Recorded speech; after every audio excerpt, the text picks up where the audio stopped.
yo soy Oliver Díaz Montes de Oca, soy profesor de la Universidad de Barcelona y también en la propia universidad participo en un grupo de investigación que se llama el Barcelona Artificial Intelligence in Medicine, donde trabajamos con modelos de inteligencia artificial aplicados a diferentes problemas de la salud.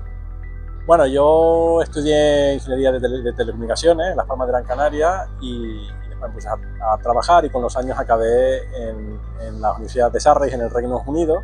donde hice mi tesis doctoral junto con posiblemente uno de los padres de la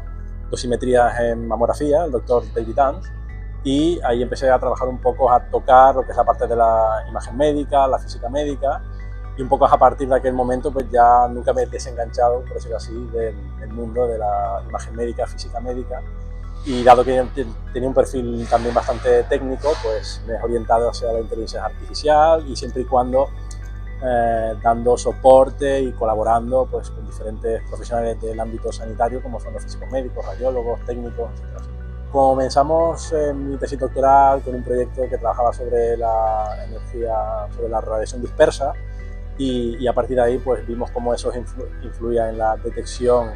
de tumores y bueno, y poco a poco pues los proyectos han ido llegando con diferentes problemáticas, no solo de diagnóstico, también de problemas de predicción de quimioterapia, de radioterapia, de planificación de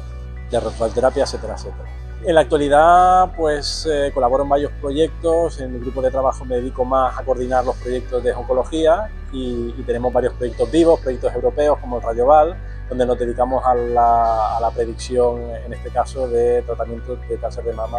neoadjuvante o quimioterapia. Y paralelamente, aparte de estos proyectos que son más grandes, siempre hacemos colaboraciones sobre tareas más concretas con hospitales, con físicos médicos, radiólogos, que tienen inquietudes un poco en este mundo y por falta de conocimiento, pues siempre, ¿no?, la parte técnica, pues nos asociamos para realizar todo ese tipo de colaboraciones, de desarrollo de algoritmos para tareas concretas. Sí, yo siempre en mis presentaciones te digo, pon un informático en tu vida y siempre animo a los diversos profesionales pues, a contactar, no solo conmigo, porque serían muchos, pero con universidades, centros de investigación que tengan más experiencia en el sector de la inteligencia artificial, para un poco resolver problemas del día a día de la práctica clínica. Porque yo como más de la parte técnica, conozco la parte técnica, pero no las posibles aplicaciones que podría tener. Y eso, pues, los profesionales son los que tienen más la visión de cómo o dónde se podrían aplicar esta tecnología. Bueno, es complicado de decir, pero yo creo que sí. Así, desde el punto de vista personal, la inteligencia artificial es un término que lleva más de 70 años entre nosotros, pero sí que en los últimos años, debido a los avances tecnológicos, hemos visto que tiene unas capacidades a nivel muchas veces del ser humano y se ve que muchas tareas cotidianas, muchas tareas repetitivas que son automatizables, se podían realizar mediante algoritmos de inteligencia artificial y eso daría pie a los profesionales médicos, como los físicos médicos, a un poco cambiar su dinámica y centrarse en actividades no tan repetitivas y quizás más enriquecedoras, ¿no? a nivel personal, incluso más trato con el propio paciente, etcétera, etcétera. Pero este tipo de tecnología sí que poco a poco se está viendo y ya se habla últimamente, ¿no?, del ChatGPT y todo ese tipo de tecnología, cómo nos cambiará a diversas profesiones y en este caso la física médica, como no es menos, pues también se verá de alguna forma influenciada por esta tecnología. Una cosa a tener en cuenta es que por muchos avances que hagamos en la inteligencia artificial, no deja de ser una herramienta de soporte y como tal hay que manejarla pues, con el debido respeto, entre comillas, de que no deja de ser una herramienta. No podemos sustituir al ser humano, simplemente complementarlo y quizás ponerlo a resolver tareas que son cotidianas y bastante repetitivas, donde tiene una alta capacidad de optimizar los recursos. Bueno, habría que pensar en la definición de inteligencia primero, pero con el tema de creatividad, al final los modelos de inteligencia artificial son modelos estadísticos. La creatividad que hay detrás pues, es un poco la distribución de datos que pueden tener los propios datos que hemos utilizado para entrenar Pero sí que es verdad que se ha visto que en las herramientas actuales como el ChatGPT, que está ahora un poco al orden del día, que no deja de ser unas herramientas de productividad, nos puede permitir inspirarnos, ¿vale? No que sean creativos, pero nos puede dar ideas para inspirarnos como ser humano para un poco ser más creativos, ¿no? Es decir, nos ayudaría la inteligencia artificial a ser más creativos. Bueno, la inteligencia artificial no es que vendrá, sino ya está aquí. Es decir, no es una cosa que vendrá en el futuro, sino ya la tenemos, la usamos al día, cada día con nuestros móviles, con nuestros diversos aparatos, sensores que estamos conectados, y a lo largo de su vida, desde que un poco se acuñó la terminología, pues ha tenido sus más y sus menos, ¿no? Ha tenido sus épocas de invierno, donde las expectativas eran mayores de lo que se conseguía, pero sí que es verdad que en los últimos meses, años, sí que la expectativa ha ido subiendo. Como todo, siempre tendremos más expectativas de lo que realmente es capaz de hacer la tecnología, pero llegará a un punto que se consolidará. Y el hecho de que se quede o se vaya depende también un poco de la tarea para la que vayamos a emplear, ¿no? Existe esta gráfica del famoso hype de la tecnología, y sí que hay tecnologías donde se usa la inteligencia artificial que no han llegado a buen puerto, y otras pues sí, y se quedarán aquí por siempre jamás. Ciertamente el concepto de inteligencia artificial es de los años 50 y no ha sido hasta la última década, 15 años, donde no se ha, digamos, explotado, digamos, el potencial de la tecnología. Las razones principalmente ha sido a nivel de hardware, como puede ser bueno, hay varios digamos, apuntes a esto, que sería, por un lado, la digitalización de los datos. Hemos pasado de un mundo analógico a un mundo digital, con lo cual disponemos de más datos para enseñar a los algoritmos a hacer unas tareas. Por otro lado, la capacidad de almacenamiento, pues ahora es mucho mayor y más barata. Ahora, con poco dinero tenemos un gran almacenamiento de los datos. Y por último, también el hecho de realizar cálculos en poco tiempo, ¿no? El hecho del uso de las tarjetas gráficas, estas que inicialmente se diseñaron para los videojuegos, pues alguien pensó que esa potencia de cálculo para visualizar los videojuegos en tiempo real se podría utilizar para realizar cálculos matemáticos complejos.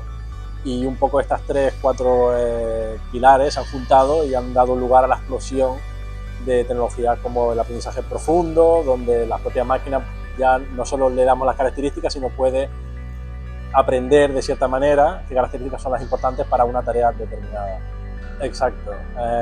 Sobre todo para los modelos más actuales de aprendizaje profundo, las redes neuronales, etcétera, etcétera,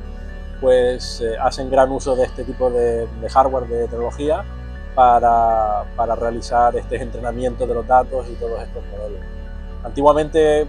cuando hablamos de Machine Learning, ¿no?, que es, digamos, donde el propio usuario le podía dar las características al modelo, que eran modelos de predicción, de clasificación, a lo mejor no hacía falta tanta potencia, pero no ha sido hasta los últimos años donde hemos visto que la inteligencia artificial en muchas tareas pues ha superado incluso el rendimiento de los seres humanos. Bueno, la computación cuántica es una cosa que está un poco al orden del día, todavía es trabajo en proceso, pero sí que no solo a nivel de inteligencia artificial, sino a nivel de ordenadores, de estructura, pues sí que dará un gran salto.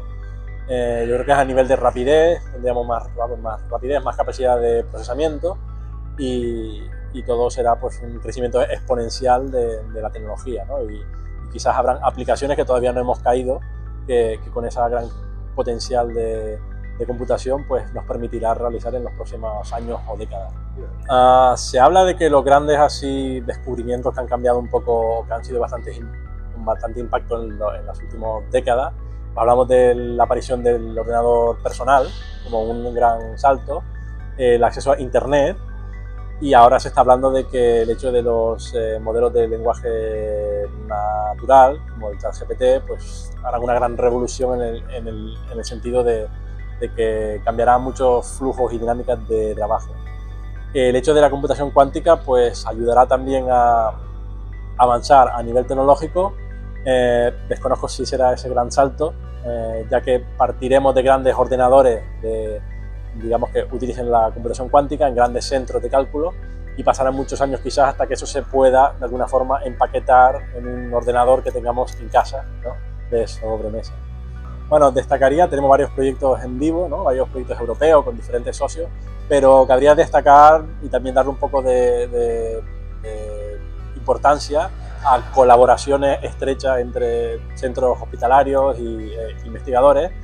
En este caso tenemos algún proyecto en marcha con un hospital de Bellvitge, en Barcelona, donde con el departamento de anestesia pues estamos mirando cómo cribar a los pacientes para que pasen por el servicio de anestesia o no, o vayan directamente a la cirugía, dependiendo de, digamos, el nivel de riesgo de cada paciente. Eso yo creo que tiene o puede tener gran impacto, ya que facilitaría, ¿no?, el hecho de que hay pocos anestesistas, pues toda la carga de trabajo que pueden tener, todo el flujo de pacientes se podría derivar mediante el uso de tecnologías como la inteligencia artificial. Bueno, nosotros solemos trabajar con investigación básica, donde básicamente pues, lo que hacemos es desarrollar software, proponer arquitecturas, métodos para realizar ciertas tareas. Sí que es verdad que algunos de esos proyectos pues, han resultado en patentes o han resultado en licencia, pero quizás actualmente en nuestro grupo de investigación no hemos llegado a ese nivel de madurez tecnológica que permitiría la implantación de un software, digamos, en la práctica clínica. Al final todos estos software tienen que pasar pues, con validaciones bastante más grandes y muchas veces pues, la cantidad de financiación que recibimos para hacer las investigaciones pues, está limitada un poco a la investigación más básica, y quizás aquí sí que haría una llamada también a empresas que se involucren más para todo este tipo de validaciones, ¿no?, que se realizan, colaboraciones mediante centros hospitalarios, empresas, universidades, centros de investigación, para facilitar, acelerar este salto de la investigación básica a la investigación más aplicada, digamos, en la clínica diaria. Sí, casualmente tenemos, recientemente hemos empezado unas colaboraciones con el Hospital Sant Pau de Barcelona, donde estamos mirando el tema de optimizar la planificación en radioterapia mediante el uso de inteligencia artificial. Por ahora es un proyecto que estamos comenzando, llevamos unos pocos meses, y es un proyecto pequeño en el sentido de que básicamente somos 4 o 5 personas que estamos colaborando, pero estamos diseñando los próximos pasos y estamos empezando a trabajar con métodos automáticos de segmentación, recogida de datos. Es un poco la fase que siempre es tediosa, pero es necesaria para validar o digamos, desarrollar todo tipo de algoritmos, ¿no? ¿Qué tipo de datos necesitaremos? ¿Cómo lo vamos a recoger? Totalmente. La física médica, como cualquier otro área, pues tiene potencial para explotar la inteligencia artificial. Yo personalmente pues siempre he tenido esta relación con el mundo de la física médica desde el doctorado, y bueno, tengo una red de colaboradores con las que siempre van saliendo ideas. De hecho, en los congresos, en las reuniones, en los grupos de trabajo, a nivel de la propia Sociedad Española de Física Médica, de la EFOM, pues siempre han salido todas estas colaboraciones para ciertos proyectos. Siempre es interesante pues, contar con la participación y con la visión, ¿no?, del físico médico en estos proyectos. Y de aquí pues eso, invito a los socios y socias de la Sociedad Española de Física Médica a buscar colaboraciones o ideas que podamos tener para implementar, para automatizar procesos, a contactarme a mí personalmente o a otros investigadores o programadores que estén relacionados con el mundo de la inteligencia artificial, para un poco dar cabida a este tipo de problemática y, repito, como herramienta para ayudar a un poco descargar también los servicios y un poco facilitar las tareas que se realizan de forma diaria en las diversas áreas de la física médica. No. ¿No? Bueno, la ChatGPT no deja de ser una herramienta, lo que llamamos una inteligencia artificial generativa, y al final lo que hace es genera información. Esa información puede ser errónea o puede ser veraz. Las traducciones a lo mejor lo tiene bastante trabajado, pero otro tipo de información deberíamos corroborar las fuentes de donde se extraen. Y hace poco leí un documento de la UNESCO que hablaba sobre el ChatGPT y hablaba de que, bueno, si eres experto te puedes fiar del ChatGPT porque tienes un conocimiento que más o menos puede dar soporte o no, pero si no tienes conocimiento sobre esa materia, mejor no te fíes, porque se puedes inventar las cosas. Bueno, el hecho de los recursos siempre son limitados con respecto a personal o a recursos más técnicos, ¿no? Por ejemplo, siempre cuando aplicamos un proyecto, pues básicamente esperamos que vayan saliendo las convocatorias. Si hay una convocatoria que nos pueda interesar, siempre podemos buscar socios, ¿no?, de diferentes áreas de conocimiento que puedan aportar para esas ideas. Después escribes un proyecto para buscar la financiación. Esto es un trabajo un poco que a veces no da resultado porque no todos los proyectos que enviamos son aceptados, y sí que es verdad que muchas veces pues recibimos muchísimas solicitudes para ciertos trabajos, o incluso de estudiantes que quieren iniciarse en el mundo de la inteligencia artificial, aplicado a la medicina, a la radioterapia, etcétera, etcétera. Y a veces sí que hay falta de recursos en el sentido de que ofrecer un salario o un pequeño ayuda para realizar un trabajo a veces es complicado, o incluso el uso, ¿no?, el acceso a recursos de alta computación, ¿no? Sí que es verdad que existen a nivel nacional y a nivel internacional pues centros de recursos de alto rendimiento, de ordenadores de alto rendimiento que permitirían hacer ciertos cálculos de manera más rápida, pero a veces el acceso a esos recursos es complicado.